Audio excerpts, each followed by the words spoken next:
Dangerous heat and tracking an elevated fire risk. I'm ABC 10 Chief Meteorologist Monica Woods, tracking some of those impacts we'll be dealing with as we head through this first stretch of 100s of the year so far. Highs for today in the 100s, practically up and down the valley, with the outlier being Modesto at 99 degrees. Tomorrow, very likely, will be deep into the 100s. San Francisco at 78. Some of the hot spots here, Fairfield and Marysville at 103. 90s for the foothills and close to 80 up top for the Sierra. Now, during June, that's when we typically start to see regular 100s appear in the forecast. Our record all-time high for the month of June, 112 degrees, set back on 1934 on June 30th. So you can see those temperatures run deep into the 100s this time of year, especially when we're talking about record territory. Tomorrow we'll be in that record territory with our weather risk outlook running it down here. Wednesday is our peak heat. Now we cool a little bit on Thursday. It's the last day of this excessive heat, but the fire danger will still be elevated. We've set the stage. The grasses are drying, and we continue to see above average temperatures even when we start to cool on Friday. Now, the weekend forecast is starting to change. New weather model coming out saying, hey, well, I think we're going to start to warm again on Sunday, taking us through early next week with highs close to 100 once again. So this is kind of just preparation for what's to come here. Record highs on Wednesday. The forecast 104 for downtown Sacramento, Sacramento Executive, Stockton, and Modesto, some of the monitoring sites we track. Records run right around 104 to 108. We'll be kind of flirting in that territory. I think for Sacramento, we're going to be shy of it, but certainly for the northern San Joaquin Valley, a little bit closer to those record highs. Here's the excessive heat warning in place right now that continues through Thursday evening at 8 p.m. Among many of the factors we'll be tracking, the fire danger, outdoor activities, and heat illnesses. Now, I do want to look at the Bay Area because sometimes that's a place to seek relief from the heat. Unfortunately, heat advisory in place for the same time frame. We're looking at well above average highs, even for the coast. As I mentioned, that fire potential remains elevated, not only through the duration of this first stretch of 100s, but it looks like now through early next week. We're just not going to see a whole lot of relief from abnormally warm temperatures. Plus, we continue with those dry north winds and low humidity. The good thing is the winds will start to back off, but unfortunately, we've already seen the effects of the drying that's been occurring. We've had two fires that we've had to track here, one of which was a pretty big fire, the Corral fire. That was over towards 580 in right in between the San Joaquin Valley and the Bay Area. It's called near the Tracy Triangle here, big commute area, and it impacted traffic, but it hit on a Saturday, and then they kind of got most of that under control by Sunday. Patterson fire, though, breaking out just off to the north of it, 95 acres. That one got pretty quick containment, but you can see this area is just primed for fires. As we take a look over that Tracy area where the grasses are already dried out, browned out, prime for burning. And when we combine a little bit of wind in there, it can make it really difficult for firefighters to get the upper hand. As far as our energy release component, this is one of the factors that we look at in terms of how likely is a large fire possible. The percentages are right here, and you can see we're running pretty low. So despite the fact that our current ERC is only at about 33%, we saw how quickly one of those fires could get pretty aggressive in terms of acreage. Looking at the fire season comparisons, I just ran the numbers today and was a little bit surprised, but the Corral fire really contributed to bringing up the acreage here. So the 2024 year to date, we've had over 1,500 fires and over 34,000 acres burned. Now that's well ahead of where we were last year. Last year, by the way, just wasn't a huge year for us in terms of big wildfires. Not to say that we didn't have them. It just wasn't one of the bigger years in the recent past. Our 5-year average, though, usually we have about 2,000 fires at this point, so we're pretty close to that. It's just that we've had a lot more acres burned. But again, when you look at the fact that the Corral fire was over 14,000 acres alone, that really added to that number right there. It's certainly something that we're going to be tracking, especially because when you think about it, our drought monitor, this is one of the best case scenarios that we've seen with our drought monitor in the recent past. It's 2 wet years back to back has really helped to ease the drought conditions. The only corner here, southeast corner, that we're dealing with abnormally dry conditions. But outside of that, really, things are looking pretty good throughout the state in terms of wide-scale drought. All that being said, we still have had some pretty decent fire activity this year. So it's not just a one-to-one ratio here. It doesn't mean, oh, we're not in drought, we won't have fires. That's just not the case. The Go Bag 5 Ps, having your people protected as well as pets, and making sure that you notify people where your evacuation route might be going, or are those friends and family the place that you would go if you are evacuated. That's something to keep in mind. And for your pets also, if you have that evacuation spot, make sure that they can take pets or even livestock. That's one of the things that people really, they kind of delay their exit because they're trying to take care of pets or perhaps livestock. Papers, have those ready to go. Even if you have a fireproof bag with your papers in it, especially important documents, maybe it's your insurance policies or people, your contacts, as well as one thing that I was even thinking about the other day is to have our passports in there. Those are a real pain if you have to replace them. Prescriptions, make sure those are ready to go, and any photos that you want to take with you. A backpack is a good place to just put all those things in. So our temperature trend, you can see how we're getting into that category where we start talking more and more about the fire risk starting to get elevated as we're dealing with the heat. We jumped out of the low 80s on Monday into the low 100s for today. Many of us saw a 20-degree jump in temperatures in just a 24-hour time frame. And again, much of that was because of those northwest winds developing. Today we saw the clear skies. Yesterday we had a lot of cloud cover, and that kept our afternoon highs a little bit cooler, but the morning lows were kind of on the muggy side. We were in the 60s to right around 70.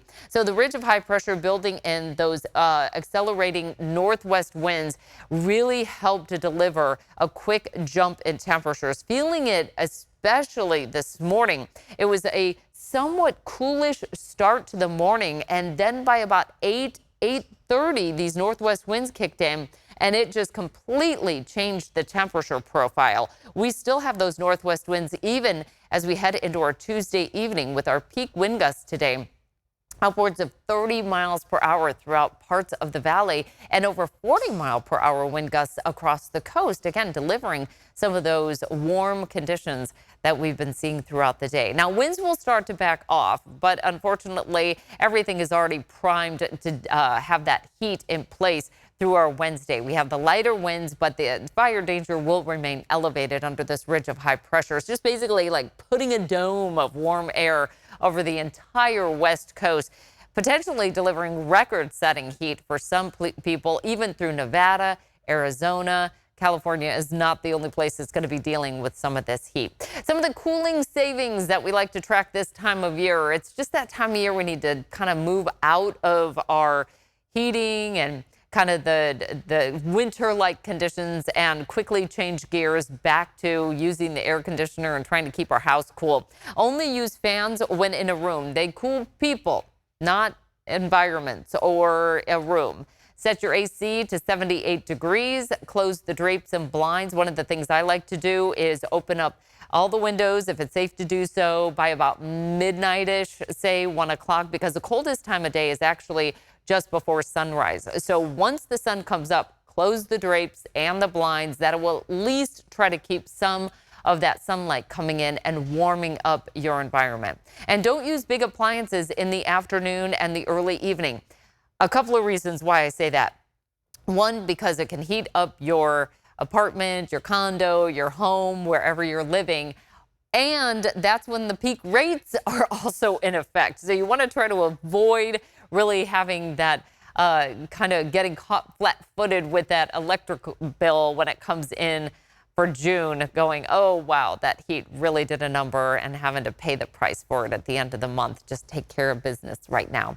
So our temperatures will start to cool a little bit by Saturday, but here's something to keep in mind. We're still going to be above average. We'll see a little bit better cooling along the coast, but for valley locations, we're still going to be above average. And I'm talking like 7 to 10 degrees above average. And then Sunday, we get right back in it, where we're starting to talk about heat risk once again. Some heat safety tips: sunscreen, take breaks in the shade. Shade is much cooler than, say, in the sun, and especially in Central California, where we don't have to deal with a whole lot of humidity. Shade can actually drop that temperature quite a bit. So if you can even just take 25 minutes or so in the shade, it gives your body a break. And then stay hydrated. You want to avoid energy drinks and alcohol. Just keep that water going as much as possible.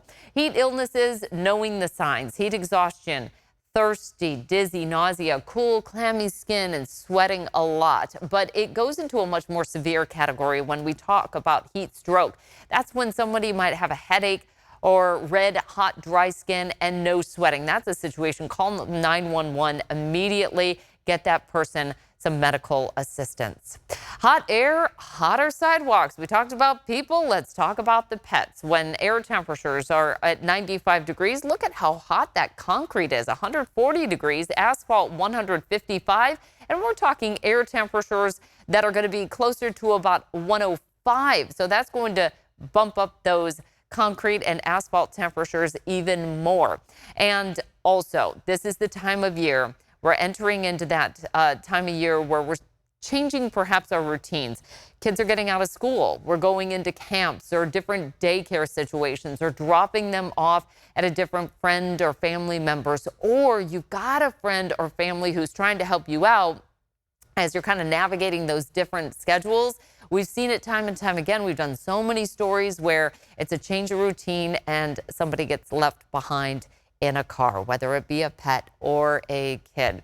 So look before you lock. That's really the key factor. And we just did a story, by the way, earlier today on ABC 10. And I thought that they mentioned a really good point: is leave something that you're gonna need to get out of the car in the back seat with your toddler or your infant. Maybe that's a purse or a wallet or a phone, something that you know, oh, I need to grab that before I get out of the car. And that could be another reminder to get that child or infant out of the car, or a pet, or even somebody that's elderly that you might have in the car. Rolling down the window is not enough, because as you can see, with our air temperature at 105 degrees, within 10 minutes in a car, it gets to 125. In 30 minutes, it's 140 degrees. That is not survivable for anybody. Our average first day benchmarks, we are really kind of accelerating when that first day is hitting. Our average first day of 100 degrees, June 5th. So we're right there. But the 105-degree day, like what we're going to see tomorrow, we usually don't hit that till July 2nd. Now, our first 110-degree day is July 21st on average. Some years we never hit 110, but we are going to be in that major heat risk category through Thursday. Friday, Saturday, we drop it to the moderate range, but I do want to point out a change here. We have a little bit of relief coming our way Friday and Saturday, kind of digging out of that major risk zone. But then as we head towards the end of the weekend into early next week, look what comes creeping right back here. Major risk of heat-related illnesses back through the valley. So peak heat preps. Hottest time of day, and many people don't really realize this, it's 4 to 6 o'clock in the afternoon, generally speaking, in the valley. Overnight, we usually get some good relief, but that's not going to be the case Wednesday night. So Tuesday night into Wednesday morning, I should say it that way. And then Wednesday night into Thursday morning, it's going to stay warm, meaning it's going to be a little bit tougher for our bodies to recover from some of the heat we're dealing with. The waterways also, by the way, are still really cold and dangerous.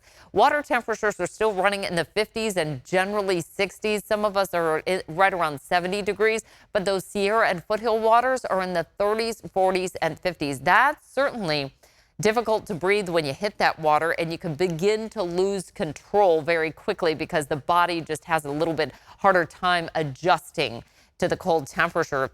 Cold water fact: roughly 20% of people who fall in cold water die in the first minute of submersion due to cold water shock. Wear a life vest, even if you're going to be kayaking or paddle boarding. You just don't want to get stuck in that situation. All right, here's a look at our high pressure ridge. It is going to shift ever so slightly off to the east. We'll have a slight chance of showers and thunderstorms along that Sierra spine on Thursday afternoon. And then here's what happens. We have a low that's approaching. Initially, we thought that was going to come in a little bit stronger, helping to bring us that onshore flow and bring down the temperatures for a longer period of time. But it now appears that high pressure ridge is only taking a break. And we're going to be leaning warmer all the way through the middle of June. Now, the average number of days with highs at about 100 to 105 is anywhere from about 5 to 25 days. So we certainly are just seeing the beginning of what is very likely going to be a long, hot summer. Here's a look at our mountain five-day forecast. We have that slight chance of thunderstorms on Thursday, and then we will start to cool Saturday and Sunday. For the foothills, also seeing a little bit cooler weather for the weekend forecast, but we stay quite warm, and you'll notice those lows also difficult to recover from some of this heat overnight. Coastal communities, we're going to cool a little bit quicker here Thursday into Friday. And then for the weekend, still on the cooler side. Our 10-day forecast, though, this is going to be a bit of a change than what we were tracking earlier. And that's why it's really important to stay up to date every day as these weather models continue to fine-tune what we're expecting.